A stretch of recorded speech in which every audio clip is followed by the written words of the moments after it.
भारत पर परमाणु हमला नहीं हो सकता। आईएनएस अरिहंत से मजबूत हुआ न्यूक्लियर ट्रायल। इनको किस बात का डर? न्यूक्लियर पनडुब्बी आईएनएस अरिहंत 29 अगस्त को भारतीय नौसेना में शामिल हो गई।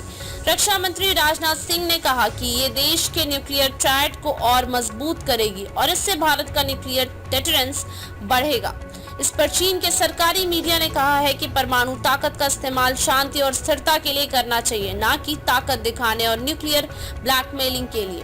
परमाणु हमले जमीन, हवा और पानी तीनों आयामों से किए जा सकते हैं। जब कोई देश इन तीनों तरह से किसी टारगेट पर न्यूक्लियर मिसाइल या बम लॉन्च करने में सक्षम हो जाता है तो कहा जाता है कि उसका न्यूक्लियर ट्रायड परमाणु त्रिकोण पूरा हो गया है।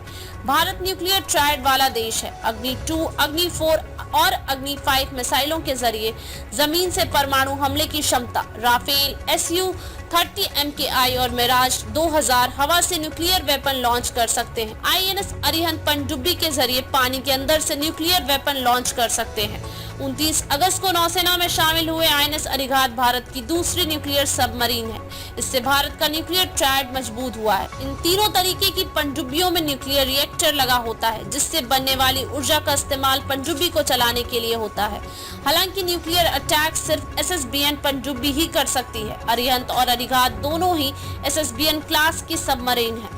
भारत में न्यूक्लियर सबमरीन बनाने का प्रोजेक्ट 3 दशक से भी पहले शुरू किया गया था। इसमें रूस की निजी कंपनियों के अलावा भारत के रक्षा अनुसंधान एवं विकास संगठन DRDO ने काम किया।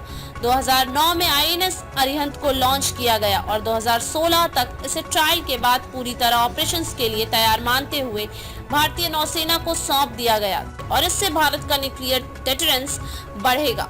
इस पर चीन के सरकारी मीडिया ने कहा है कि परमाणु ताकत का इस्तेमाल शांति और स्थिरता के लिए करना चाहिए, न कि ताकत दिखाने और न्यूक्लियर ब्लैकमेलिंग के लिए।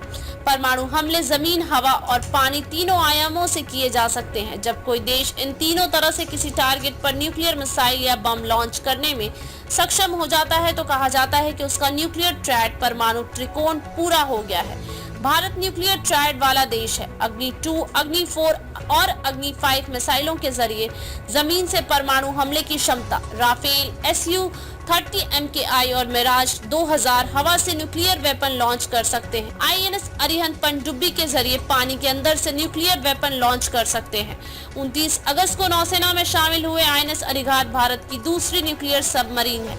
इससे भारत का न्यूक्लियर ट्रायड मजबूत हुआ है। इन तीनों तरीके की पनडुब्बियों में न्यूक्लियर रिएक्टर लगा होता है, जिससे बनने वाली ऊर्जा का इस्तेमाल पनडुब्बी को चलाने के लिए होता है।